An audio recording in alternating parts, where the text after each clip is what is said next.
me some of that bass.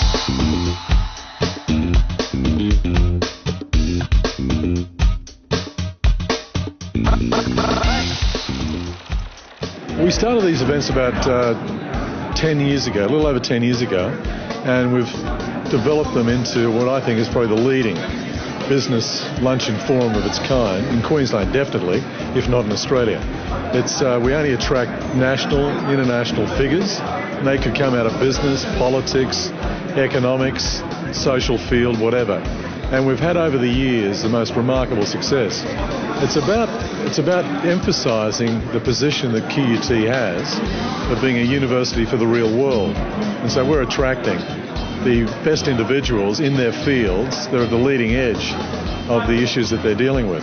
The way it's set up is that there's a speech given by the keynote speaker, and then Kerry O'Brien sits on stage and opens up with a number of questions.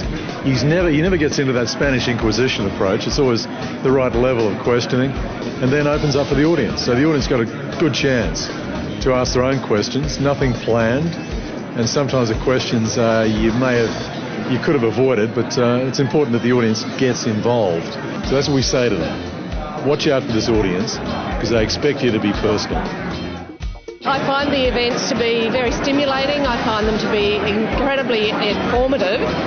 QUT does an excellent job of finding very high-profile speakers, something we don't get a lot of in Brisbane, so there's a real advantage in coming. It's a wonderful chance for people within the QUT academic roles to be able to meet with business people, to be able to have that real-world contact, and to be able to listen to messages that impact on all of us. It recognises QUT's status in being able to obtain such high-level speakers at the luncheon.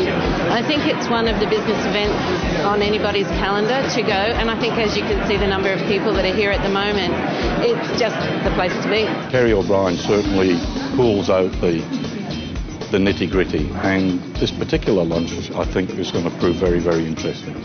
Because every student, they have to have access to practical experiences. The theory's no good unless you've got the practical understandings, what really works in practice. And that's why when they come to these events, they get the best understanding of what does actually work. So the theory is supported by the learnings they get here.